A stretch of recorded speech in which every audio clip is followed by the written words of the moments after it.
సత్యసాయి వాహినులు మానవాళి ఉద్ధరణకై సాయి భగవానుని దివ్య హస్తాల నుండి జాలువారిన ఆధ్యాత్మిక సాహితీ సౌరభాలు.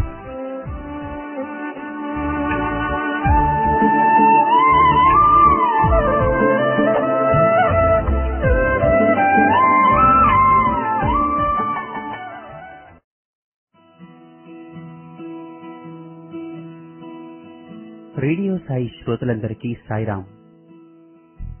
మానవుడు తన జీవిత ప్రస్థానంలో నేర్చుకోవలసినటువంటి ఆధ్యాత్మిక సత్యాలను, భారతీయ సంస్కృతి ఆధ్యాత్మికతల యొక్క ప్రాముఖ్యాన్ని, అంతరార్థాల్ని వివరిస్తూ స్వామి వివిధ రూపాలలో తమ ప్రబోధలను మానవాళికి ప్రసాదించారు.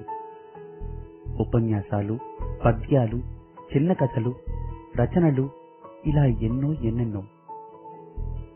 స్వామి సనాతన సారథి మాసపత్రికకు స్వయంగా తమ దివ్య హస్తాలతో ఎంతో శ్రమల కూర్చి 15 వాహినులు రాశారు.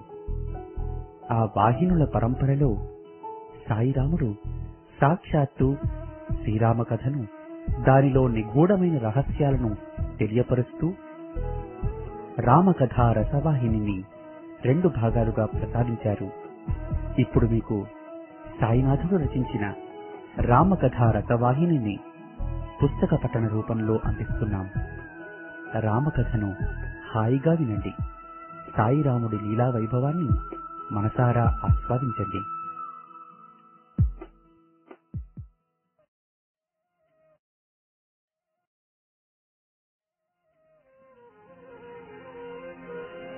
శ్రీరాఘవం దశరథాత్మజమప్రమేయం సీతాపతిం రఘుకులాన్వయ రత్నదీపం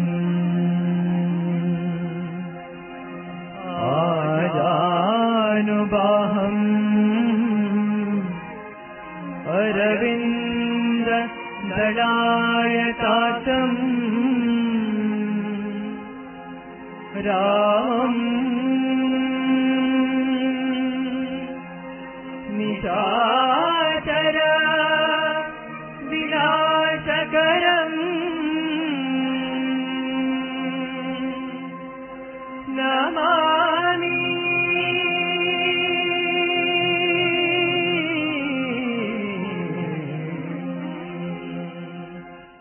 రామకథను వినరయ్యా, రామకథను వినరయ్యా, ఇహ పర సుఖములనొసగే సీతా రామకథను వినరయ్యా. ఓం శ్రీ సాయిరామ్. రామకథా రసవాహిని.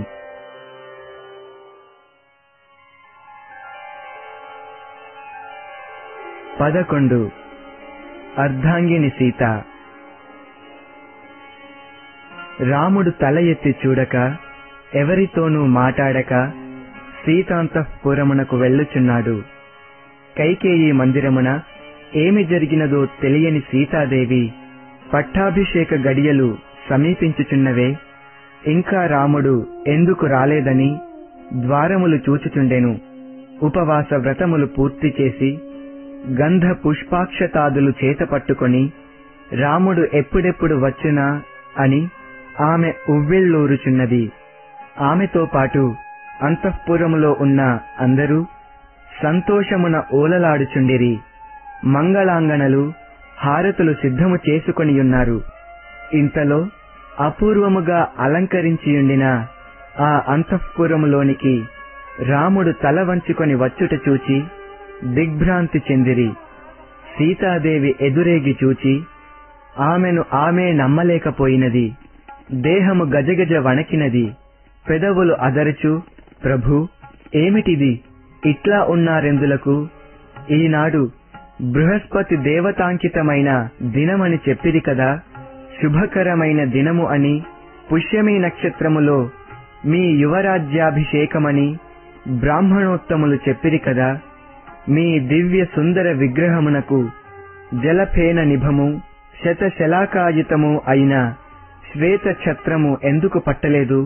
చంద్రమండలము వలె తలతలలాడుతూ హంసల వలె తోచే వింజామరలు మీకు ఎందుకు వీచరైరి?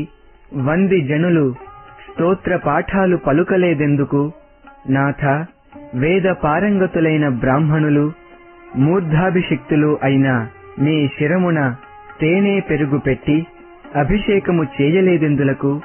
మంత్రులు, సామంతులు, శ్రేణి ముఖ్యులు మీ వెంట నడచి రాలేదే?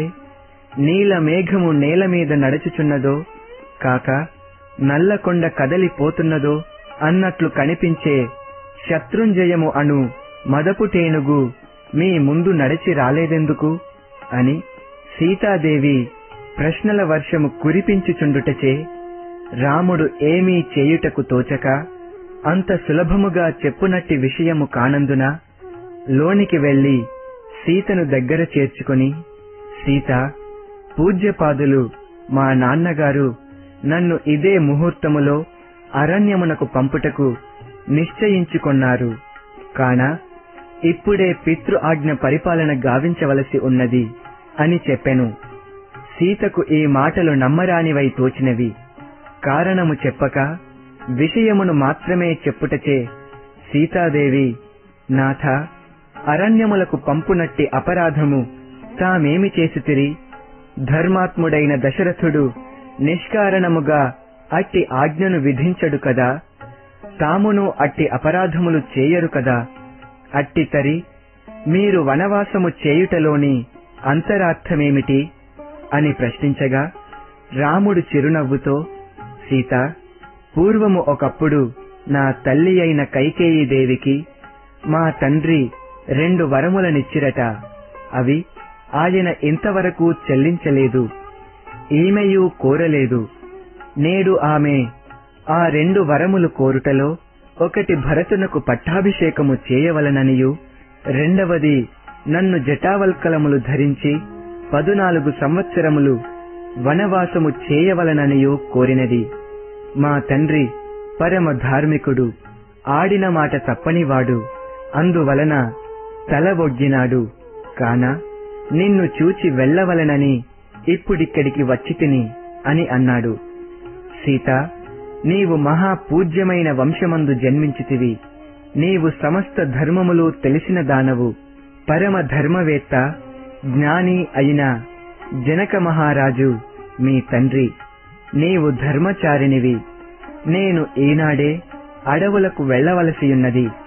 పరంపరాగతమైన ఈ రాజ్యాన్ని దశరథ మహారాజు భరతునికి ఇచ్చివేసెను. ఇక ఈ దేశానికి భరతుడు ప్రభువు. పట్టాభిషేకము అయిన వెంటనే అతడు నీకు నమస్కరించుటకై వచ్చును. నీవు నా తమ్మునెదుట నన్ను గురించి శ్లాఘించుట, లేక నన్ను ఇట్లు అరణ్యమునకు పంపెనను దుఃఖముతో అతనిని తూలనాడుట జరగకూడదు. రాజులు తమను ఆరాధించి సేవించువారలనే మెచ్చుకొందురు. కనుక నీవు నన్ను వర్ణించుట కాని అతనిని తిరస్కరించుట కాని చేయకూడదు. దేహరీతిగా నాకు తమ్ముడు, నీకు మరది.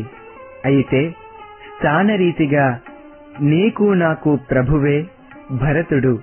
అట్టి ప్రభువునకు తగిన గౌరవమును నీవు అందించు. భరతునకు అప్రియమయ్యే విధముగా మెలగవద్దు. ఓ కళ్యాణి, నీవు భరతునకే కాక వృద్ధుడైన దశరథుణ్ణి అతని ఆజ్ఞను శిరసా వహించి నడచుకో. నా వియోగములో కుమిలిపోవుచున్న తల్లి కౌసల్యకు తగిన రీతిగా సేవలు సలిపి ఆమెను దుఃఖము నుండి వేరు చేయుటకు తగినటుల చూచుకో. మిగిలిన 2 తల్లులు అనగా కైకేయి, సుమిత్రలు నన్ను ఒకే రీతిగా చూచిరి. కడకు వారి ఆజ్ఞలను కూడా నీవు జవదాటవద్దు. భరత శత్రుఘ్నులు నా ప్రాణ సమానులు. వారల నిరువురిని నీ తోబుట్టువుల వలె లేదా పుత్రుల వలె ఆదరించు. ఓ భూమిని, నీవు నేను లేనను ఉద్దేశముతో మిథిలాపురము వెళ్ళవద్దు. అయోధ్యయందే ఉండి అమ్మా నాన్నలను ఓదార్చుచు వారలను తగిన రీతుల సేవించుచు వారికి సంతోషమునందించుచుండుము. ఇట్లు రాముడు సీతకు కర్తవ్యములను బోధించుచుండగా సీతకు పట్టరాని నవ్వు వచ్చినది. ఒకవైపున తనకు సిగ్గు వేసినది. అంతటితో తాను ఊరకుండక, రామా, తాము దశరథ మహారాజు పుత్రులై ఇంత చాటుమాటలు చెప్పుట నేనిదివరకెన్నడూనూ వినలేదు.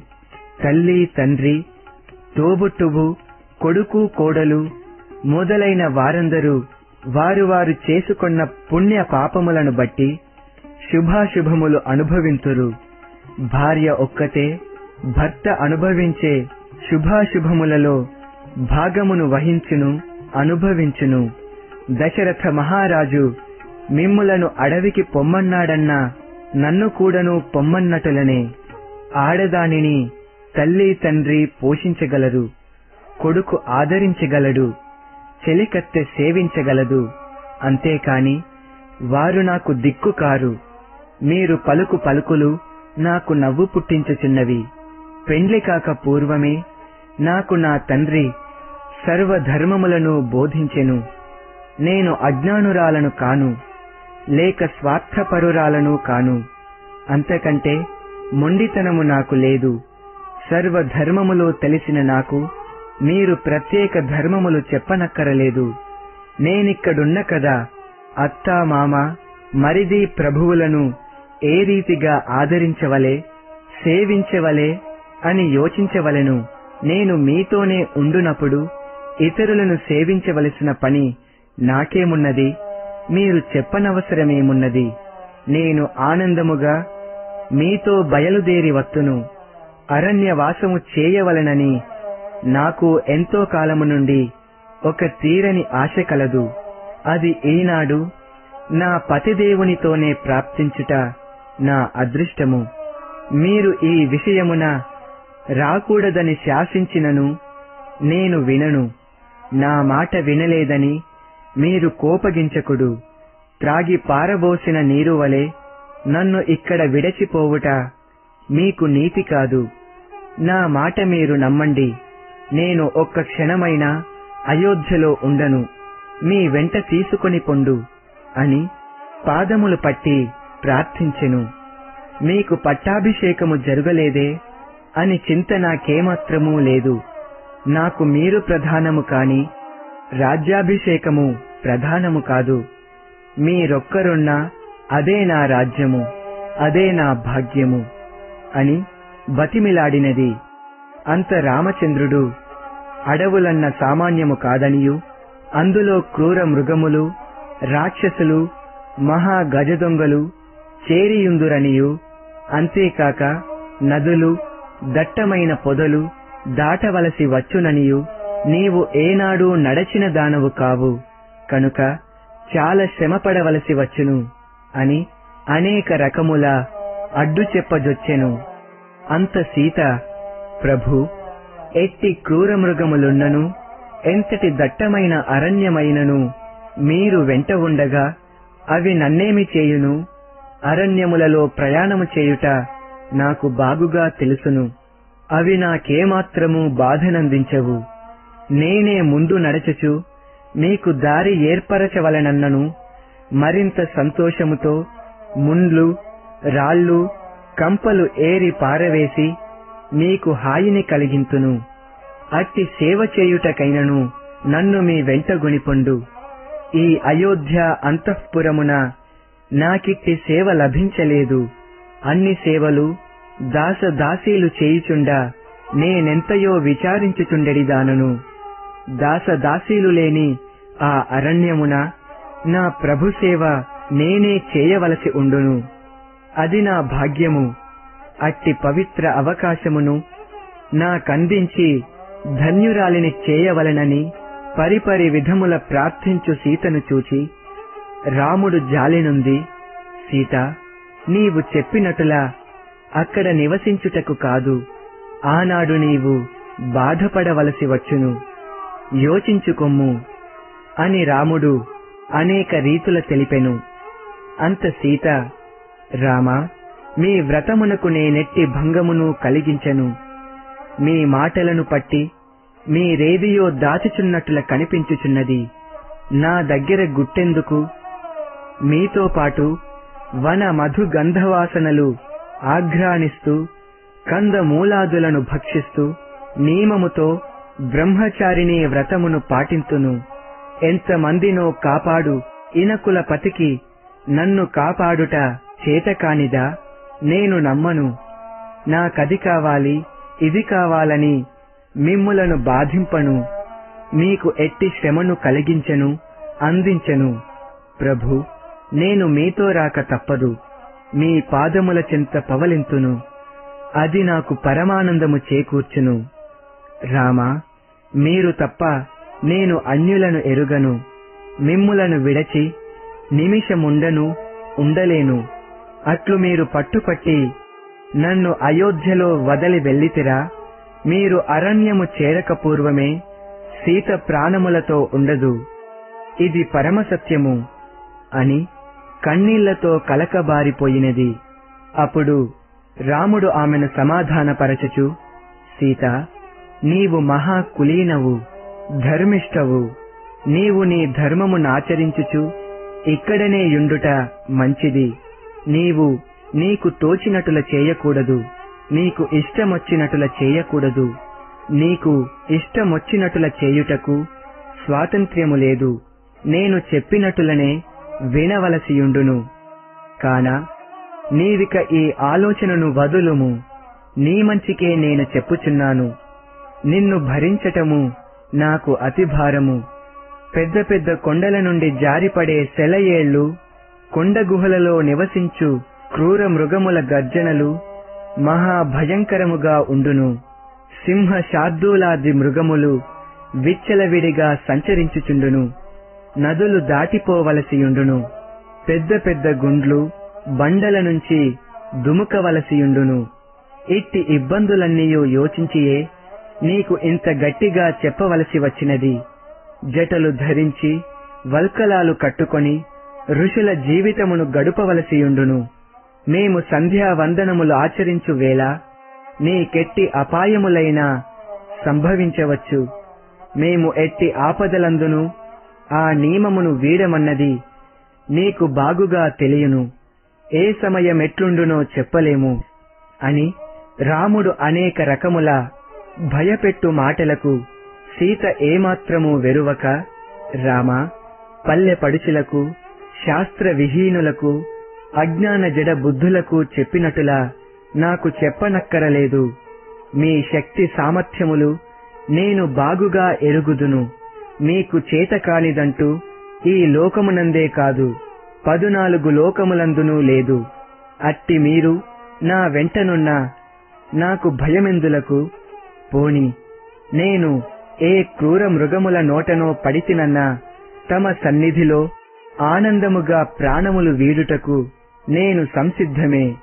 కాని మీరు లేని జీవితాన్ని నేనంగీకరించెను. నాకు ఇష్టమొచ్చినట్ల చేయుటకు అధికారము లేదని అంటిరి. ఇది మీకు తెలిసి చెప్పితిరో లేక నన్ను మోసపుచ్చుటకు ఆడిన మాటలో నాకర్థమగుటలేదు. మీకు ఏ ఏ హక్కులున్నవో అన్ని హక్కులు నాకును ఉన్నవి. నేను అర్ధాంగిని. మీ దేహములో సగభాగము నా హక్కు, నా దేహములో సగభాగము మీ హక్కు. అంతేకాని మీకు మీరు స్వతంత్రులు కారు. నాకు నేను స్వతంత్రురాలను కాను. నా విషయమున నాకంతటి అధికారము కలదు. అయితే నేను అధికారమును పట్టి వాదించుటలేదు. మీ అండదండలను కోరి అడుగుచున్న మాటలివి అని గట్టిగా పలికెను. సీత పలుకులకు రాముడు మరింత గట్టిగా, సీత, నీవు హక్కుల విషయములో చిక్కులు పడుచున్నావు. నేను అరణ్యమునకు వెళ్ళుట చేత వృద్ధులైన నా తల్లిదండ్రులు నా కొరకై విలపించుచుందురు. అట్టి సమయమున నీవు అత్తమామల మనస్సును కనిపెట్టి వారెలకు తగిన సేవలు చేయుచు ధైర్యమును తెలుపుచూ ఉండుట నీ కర్తవ్యము. సమయమును పట్టి మెలగుట మంచిది. వారల చెంత నుండి వారిని సేవించు. అదే నాకు ఆనందము అని రాముడు నిర్ధారణ చేసినట్టులా శాసించెను. అందుకు సీత చిరునవ్వు నవ్వి, రామా, కన్న కొడుకే అమ్మా నాన్నలను కఠిన దుఃఖమున ముంచి తన పట్టే భల్లూక పట్టుగా భావించి సర్వమును త్యజించి అడవులకు వెళ్ళుచుండా పరాయి ఇంటి నుండి వచ్చిన కోడలు అత్తమామలను ఓదార్చుటలో ఎంత బాధ్యత ఉండునో మీరే యోచించుడు. కన్న కొడుకును వీడలేక కారడవులకు తాను కూడా వత్తునని కన్నులు కాయలు కాచునట్టుల ఏడ్చినను ఆమెకు పతి సేవయే ప్రధాన కర్తవ్యమనియు కన్న కొడుకుపై ప్రేమతో కట్టుకొన్న భర్తను వదలివచ్చుట ఇక్ష్వాకు వంశమునకే తీరని అపకీర్తి అనియు మహామహా ధర్మములు కౌసల్యకు బోధించి ఇప్పుడు నా చెంతకు రాగానే నాకు అత్తమామల సేవయే కర్తవ్యమని బోధించుటలో ఏది సత్యమో మీరే యోచించుడు. సతికి పతి దైవమన్నది ఒక కౌసల్యకే కాదు, లోకములోని సమస్త స్త్రీజాతికే కలదన్న సత్యమును మరచితిరి కాబోలు. కౌసల్యకు చెప్పిన నీతులు నాకు మాత్రము ఎందుకు అన్వయింపవో చెప్పరైతిరి. మీరెన్ని చెప్పినను నేను పతిజాడును వీడను. మీ మాటను మీరుచున్నానన్న కోపముతో నన్ను వధించినను సంతసింతును కాని మిమ్ము వీడి ఉండలేను. రామచంద్ర, మీరు వనవాసము చేతునని చెప్పిన తోడనే నా చిన్ననాటి విషయము నాకు తలపుకు వచ్చి ఎంత ఉప్పొంగితినో మీకు తెలియదు. నా పెండ్లి కాక పూర్వము మా తల్లి వడిలో కూర్చొనబెట్టుకొని నా సీతకు ఎట్టి భర్త రాగలడు, నా తల్లి మహాసాధ్వీమని, నా తల్లికి అట్టి సద్గుణ సంపన్నుడు చిక్కునో లేదో అని నా తల నిమురుచు యోచించుచుండా ఒకానొక తాపసాంగన అంతఃపురమునకు వచ్చి అమ్మను చూడగోరుచున్నదని దాసి వచ్చి తెలుపగనే అమ్మ నన్ను ప్రక్కకు తీసి లేచి వెళ్ళెను. అప్పుడే నేను కూడాను అమ్మతో వెళ్ళితిని. తాపసాంగనకు నా తల్లి నమస్కరించి నన్ను కూడాను నమస్కరించమని కోరెను. అమ్మ ఆజ్ఞను శిరసా వహించి నమస్కరించగా ఆ తాపసాంగన నన్ను మనసారా చూచి, అమ్మా, మీ బిడ్డ పతితో వనవాసము చేయును అని చెప్పెను. అంత మా తల్లి, పెండ్లియే కాలేదు, పతితో వెళ్ళుటెక్కడా అని పక్కున నవ్వగా, కాదు కాదు, పెండ్లి అయిన తరువాత పతితో కొంతకాలము వనములందు నివసించవలసి వచ్చును అని గట్టిగా చెప్పి వెళ్ళెను. ఆనాటి మొదలు నేటి వరకు పతితో వనములకు వెళ్ళుట ఎప్పుడు అని ఉవ్విళ్ళూరుచున్నాను. అట్టి నా చిరకాల వాంఛ నెరవేర్చి నన్నానందపెట్టుడు అని పాదములపై బడి ప్రార్థించెను. అప్పుడు సీతను చూచి రాముడు జాలిగా ప్రేమతో సీతను లేవనెత్తి, సీత, నాలోని రహస్యమును నీకు చెప్పక మరెవ్వరికి తెలుపుదును, వినుము. నీవు చిన్న వయస్సు దానవు. అడవులలో అనేక మంది ఋషులు మునులు ఉండుట చేత నేను వారలను సేవించుటకై వెళ్లవలసియుండును. అప్పుడు అక్కడికి అనేక మంది రాజపుత్రులు రాజులు వేటకై వచ్చి ఆశ్రమమును సందర్శించుటకు వత్తురు. అట్లు వచ్చినప్పుడు వారల దృష్టి నీపై పడవచ్చు. తదుపరి అందు నిమిత్తమై చేయు ప్రయత్నములు అనేకముగా జరుగవచ్చును. కాన నేను తాపస వేషమున నుండుటచే వారలతో తగవులు పెట్టుకొనుట మంచిది కాదు. ఈ కారణములననుసరించి అయినను నీవు అయోధ్యలో ఉండుము అని రాముడు చెప్పుచుండా, సీత, రామా, మీరు సామాన్య మానవుని వలె కట్టుకథలను చెప్పి నన్ను వంచించుట న్యాయము కాదు. మీరు ప్రక్కనుండగా సర్వేశ్వరుడు సహితము నా వంక కన్నెత్తి అయినను చూడలేడు. అట్లు చూచెనా తాను అక్కడనే భస్మమైపోగలడు. ఈ మాట పైనను నన్ను మీ వెంట గొనిపోక తప్పదు. ఎందుకనా మీరు నా వెంట ఉండకుండినా, నేను ఒంటరిగా అయోధ్యలో ఉండినా అట్టివి సంభవించునేమో, లేదా నేను ఇతరుల ఆనందమును చూచి ఓర్వలేక బాధపడుదునేమో కాన నన్ను ఒంటరిగా వదలక జంటగా కొనిపోవుటలో మన ఇరువురి పేరు ప్రతిష్టలు జగద్వ్యాప్తి కాగలవు. అంతేకాదు రామా, నీవు రామచంద్రుడవు, నేను సీతాజాతను అనగా రామచంద్రుని నుండి వెలువడిన చల్లని శీతల వెన్నెలను చంద్రుడు అరణ్యమందును వెన్నెల అయోధ్యయందును ఉండ వీలుండదు కదా. రామచంద్రునితో వెన్నెల కూడియుండియే యుండును కాని వియోగము సంభవించదు. ఈ రెండింటికి నిరంతర సంయోగమే కాని వియోగము సంభవించదు. సంభవించినా అది ఏదో ప్రళయ సమయము అయి ఉండవచ్చును, లేదా దుష్ట సంహారమునకై శిష్ట పరిపాలనకై అట్లు జరుగవచ్చును. ఈనాడు అట్టి వేవియూ లేవు కనుక మన ఎడబాటు వీలు కానిది జరుగలేనిది అని దృఢముగా పలికెను. అప్పుడు రాముడు, సీత, కటిక నేలను బవ్వలించి నార వస్త్రములను కట్టి కందమూల ఫలములను భుజించవలెను. అవి అయినను ప్రతిదినము దొరకుట దుర్లభము. ఋతు ధర్మముననుసరించి అవి దొరకుచుండును. కోటి కపట వేషములు ధరించి మునులనే భక్షించు రాక్షసులు అరణ్యములందు మెండుగా నుందురు. వనవాస కష్టములు జెప్పుటకు శక్యము కాదు. నీవు వనవాసమునకు తగవు.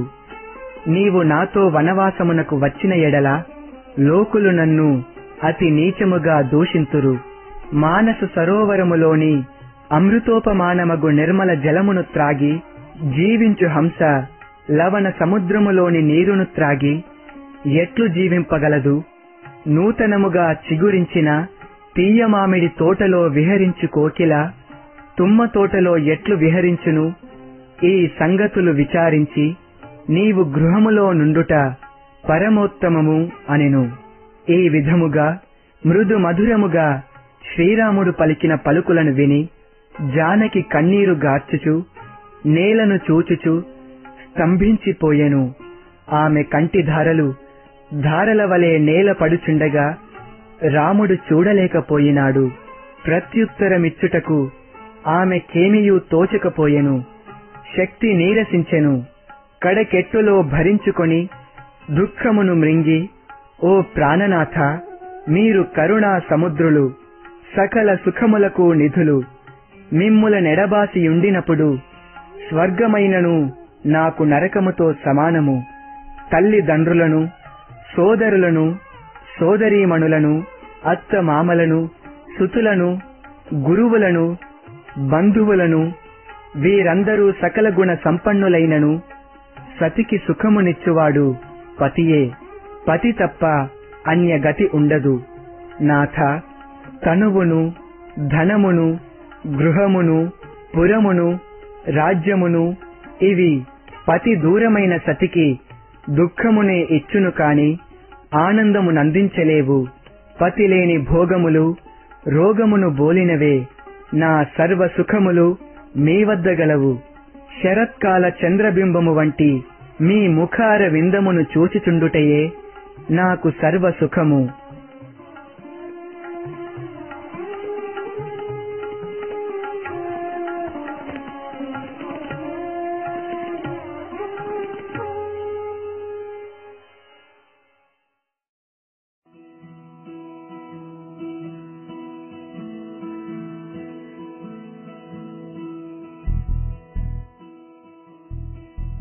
ఇంతవరకు మీరు సాయి భగవానుడు రచించిన రామకథా రసవాహిని పుస్తక పఠనాన్ని విన్నారు. గురువారం తరువాయి భాగంతో మళ్ళీ కలుసుకుందాం. అంతవరకు సెలవు. సాయిరాం.